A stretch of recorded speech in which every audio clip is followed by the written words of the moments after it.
Hey everybody, this is Jim at FreeChartVideos.com using time-honored techniques to understand modern markets. This video is for educational purposes only and it is not intended to be used as any form of investment advice. I can draw lines on charts, but you have to draw your own conclusions from your own due diligence and make investment decisions that are suitable for your financial situation. I'm not a licensed professional. I'm just a guy that draws lines on charts. And let's take a look at the S&P. Folks, it looks like somebody let the markets go to school without taking their Ritalin, because this has literally just been all over the place. And the closest thing that I can find to this that we've seen in a while, we have to go back about a year to all this pattern that developed right here. But when you look at the interval between the peaks and valleys here, we're talking about a month or more between each peak. We're now seeing things happen at a much higher frequency, and it is really, to be honest with you, it's real tough to get a handle on what's going on with this. I think I'm seeing some things now that might make a little bit more sense.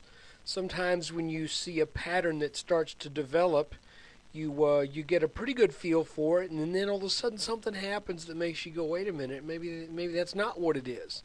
So, at first this looked like a pretty standard head and shoulders here, left shoulder, head, right shoulder, and it was serving as a consolidation pattern. Looked like this was the breakdown, but it bounced at around 1120, which is an area that had provided prior support. So that really wasn't that unusual. I've been saying all along that since this action that took place in the middle of August, 1120 is going to be an important support level. So I guess the question we have to ask ourselves is, how valid is this line? It looks like it should be, but the problem is we're still got these bottoms that are ragged. Here. Don't worry about that one so much, but here. Now we bounced today close to this red line. I do want to show you something, though. If you're looking at these markets on a very short-term basis, I do want to show you that since hitting that 1195 mark on the 27th, the S&P has pretty much stayed in this little channel. So we're gonna leave this channel marked. Just make it dark blue for the heck of it. And why am I doing that? Well, right now I'm still in cash. Even though we've had great volatility, in hindsight, this back test right here would have been a nice spot to go short. But being in cash, the only way I would even think about any very short-term long position would be on a break of this top line and then a pullback. I might could go long for a day or maybe 2 days if that were to happen. However, we need to wait and see what tomorrow brings, because, again, just like yesterday, the market closed at what looked to be just right at support on this red line, or just very close to this red line. Today, the market closes at what appears to be very short-term resistance. So, I'm just I have to be honest with you.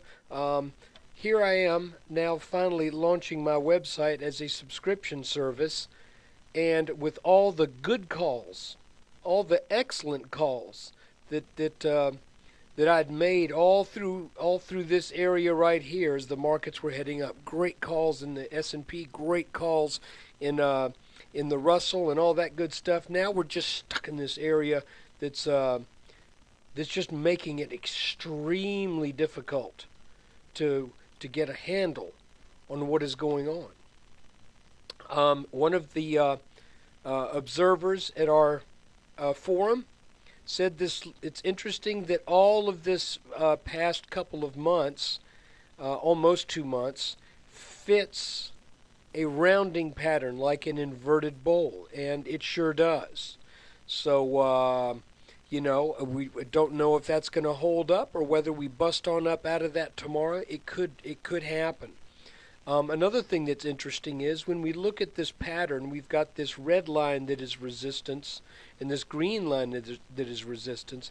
It is kind of interesting to note that we go for the green line, sell back down, go up to the red line, sell back down, to the green line, sell back down, to the red line, sell down even harder, now back to the green line. But because this move was underneath this red line, something tells me it's going to be a real struggle to get this market back up here to over 1,200 again. So, I hate to leave it so namby-pamby without any sense of direction, but as you look at this, what can you say?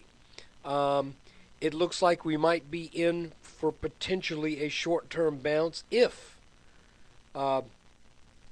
we can get over this blue line right here. But if we can't get over that, the markets could hit the skids tomorrow and just take everything out. It is so hard to know right now which way this is going to go.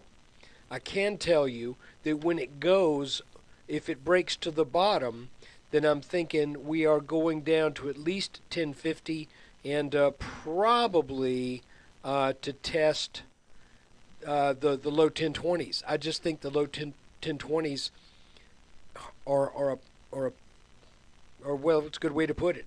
I think that's an area that has not been tested, that has needed to be tested for a long time. That is the neckline of this big inverse head and shoulders that marked the market bottom back in March 9th of 2009. That never got back tested. It almost did here, not quite. And if it does get back tested here, then we really need to watch extremely carefully because, right now I'm open to anything can happen in the markets. While we were over this line right here, and while we still had not made that 1350 mark, I was confident from summer of 2009 on that eventually the S&P was going to hit 1340 to 1350. And it did. But now that we've made that target, all we can do is try to follow it on a daily basis. You can see that this is a should be a fairly major support line. That broke. Additionally, if we start on the market bottom here and draw this line, that obviously broke. And when it did, it also back tested. So right now the markets are looking, really to me, looking very weak. So we just got to keep our eyes on them. Got to watch it day by day. Today, I wonder how many people saw that coming. You could maybe make the case that we could find some support here, but that's also in a descending line, and it could be that that our move that we make down to the back down to this level could take a while. So anyway, there you have it. I wish I had something more definite. All I can say is I'm watching this little channel right here, and you can see how there's conflicting information because this line broke, was back tested this morning. Okay, so that would be bearish, looking at this back test and then the sell-off. But then we also bounced. I didn't tell you this before, but this little bottoming pattern here that I mentioned last week. If you watched the video that was probably on the 23rd, I said, this just looks like a little, almost like a little inverted head and shoulders that's going to kick things up. And lo and behold, look, it sure did. And where did we bounce today? Well, I did not redraw that blue line. That's just drawn over kind of the center of mass of these peaks, and that's exactly where it bounced. So you can see why it's really hard. You got this line that should be resistance. You got this line that should be support. You got this line that I'm not positive is even the right place to put it because of the raggedness of the bottoms. But and then you got this line that should be resistance. It's just we just got so much going on right now. What was the swing in the markets today? We had a high of about 1175 and a low of about 1140. It's a 35-point swing from just after the open until just before the close, and then it comes back and regains more than half of that. This is just a crazy roller coaster ride. Right now, I'm just, I've decided I'm gonna rather than hop on this roller coaster. My opinion right now is I'm gonna keep my lunch in my stomach, and just wait for things to settle out a little bit with a little bit more clear sense of solid direction, be it up or down. But all of this right here, and it's just a tough thing to call. My hat's off to you if you're getting this right. If you're seeing where these peaks and valleys are and you're playing this thing just right, congratulations. So look, appreciate you watching the video. I do want to remind you that that starting Monday of next week, the daily updates will be released after the close only to those who subscribe to the website, to the service. It's very affordable, $19.95 per month, $189.95 per year. Everyone who signs up gets a 2-week trial for $4.95. And as I say on the website, that's any plan you might choose is cheaper than a cup of coffee at McDonald's in the morning. And the good news is if you spill the chart in your lap, you will not get scalded. So, however, these markets can burn you, that's for sure.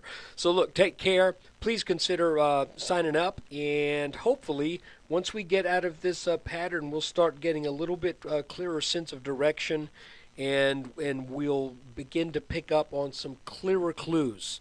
For right now, I can tell you that this pattern, probably 2 times out of 3, this kind of a pattern where it is, will eventually resolve to the downside. But that 1 time out of every 3, if you're short, can kill you.